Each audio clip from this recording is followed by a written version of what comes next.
जैसा कि मैंने कल बताया था कि आपको परिचय दिया था व्यष्टि और समष्टि अर्थशास्त्र का, आज हम उस पे थोड़ा विशेष चर्चा करते हैं।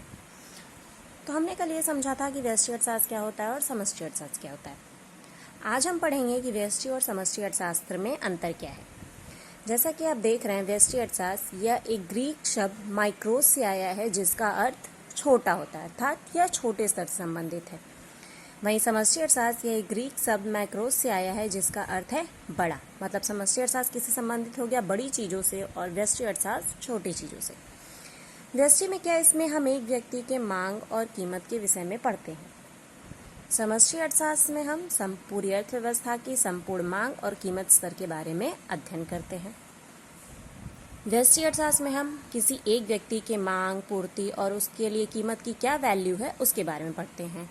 वहीं समष्टि अर्थशास्त्र में हम पूरी अर्थव्यवस्था में कितनी मांग है, समग्र मांग कितनी है, समग्र पूर्ति कितनी है और जितनी सामान्य कीमत स्तर है उसके बारे में अध्ययन करते हैं। तो इन बिंदुओं के माध्यम से आपको स्पष्ट हो गया होगा कि व्यष्टि और समष्टि अर्थशास्त्र में बेसिक अंतर क्या है। आगे हम बढ़ते हैं, अर्थव्यवस्था की क्या क्या केंद्रीय समस्याएं हैं। अब समस्याएं हैं तो उसके कुछ कारण रहे होंगे, तभी समस्याएं हैं। तो हमारे पास क्या क्या कारण है जिसकी वजह से समस्याएं उत्पन्न हो रही हैं। पहला है असीमित आवश्यकताएं।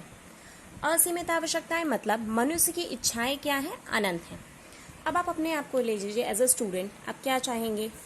आपके पास सारी बुक्स अवेलेबल हो, कॉपी हो, बाइक है तो कार चाहिए, उसके अलावा चीज़ें चाहिए, टीवी है, फ्रिज चाहिए, कूलर चाहिए। मनुष्य की आवश्यकताएं क्या होती हैं या इच्छाएं कभी खत्म नहीं होती हैं। दूसरी हमारी चीज़ क्या है? सीमित संसाधन। आवश्यकताएं तो असीमित हैं, लेकिन संसाधन क्या है? उनको पूरा करने के लिए सीमित हैं। जैसे आपको पॉकेट मनी ही मिलती है तो वो क्या मिलती है? सीमित मात्रा में मिलती है। उससे आप चाहते हैं आप हर चीज़ें खरीद लें, तो वो सब संभव नहीं है। या कोई एक परिवार है, कोई एक किसान है, वो अपनी आजीविका चलाता है, उसके पास क्या है? हर महीने की एक फिक्स्ड इनकम है। मान लीजिए 30,000 रुपये एक व्यक्ति कमाता है और उसे अपने उसी संसाधन में हर आवश्यकता को पूरा करना है। पढ़ाई भी करना है, कपड़े भी चाहिए, भोजन भी है और सारी चीज़ें हैं। तो आवश्यकताएं तो असीमित हो गई, लेकिन संसाधन सीमित हैं। इस वजह से हमारी ये समस्या उत्पन्न होती है। तीसरी क्या समस्या हो गई? वैकल्पिक प्रयोग। अब संसाधन तो सीमित है, लेकिन उनके क्या है? वैकल्पिक प्रयोग है। अब जो व्यक्ति 30,000 रुपये कमा रहा है, वो अपने पैसे को किन किन चीज़ों में प्रयोग करे। या तो वो सारा भोजन पे खर्च कर दे, या कपड़ा खरीदे, या बच्चों की शिक्षा पर खर्च करे, या कहीं घूमने पर खर्च करे, या विलासिता की वस्तुओं पर खर्च करे। तो जो संसाधन है उनके क्या है? बहुत सारे वैकल्पिक प्रयोग हैं। तो मेन हमारा कारण क्या हो गया इन समस्याओं के जन्म लेने का? पहला क्या हो गया? असीमित आवश्यकताएं। दूसरा क्या हो गया? संसाधन सीमित हैं। और तीसरा उन संसाधनों के क्या है? वैकल्पिक प्रयोग है। ये तो हमारे हो गए कारण जिनकी वजह से समस्याएं जन्म लेती हैं। अब हम आते हैं कि मुख्य समस्याएं हैं क्या। तो सबसे पहले हमारी समस्या, जैसे मैंने आपको कल ही बताया था कि 3 मुख्य समस्याएं हैं। क्या उत्पादन किया जाए, कैसे उत्पादन किया जाए और किसके लिए उत्पादन किया जाए। तो क्या उत्पादन किया जाए, इसमें 2 तरह की वस्तुएं आती हैं, उपभोग वस्तुएं और उत्पादक वस्तुएं। उपभोग वस्तुएं अर्थात ऐसी वस्तुएं जिनको हम प्रत्यक्ष रूप से जिनका उपभोग करते हैं। जैसे कपड़ा हो गया, चीनी हो गया, दाल हो गया, चावल हो गया, इन सारी वस्तुओं का क्या करते हैं? हम डायरेक्ट उपभोग करते हैं। ये सारी क्या हो गई? उपभोग वस्तुएं हो गई। दूसरी क्या होती हैं? उत्पादक वस्तुएं। मतलब ऐसी वस्तुएं जिनको हम दोबारा उत्पादन में प्रयोग करते हैं, वो वस्तुएं क्या होती हैं? उत्पादक वस्तुएं होती हैं।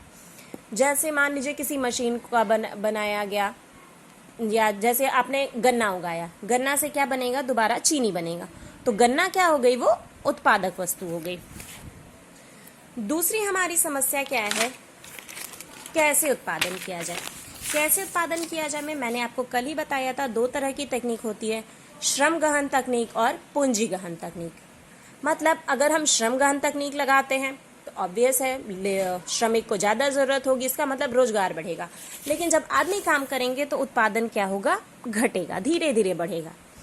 दूसरी तरफ अगर हम पूंजी गहन तकनीक का प्रयोग करते हैं, मतलब मशीन से काम करते हैं, तो क्या होगा? लोगों की आवश्यकता कम पड़ेगी, जिससे क्या होगा? रोजगार घटेगा, लेकिन उत्पादन जल्दी जल्दी होगा तो उत्पादन बढ़ेगा।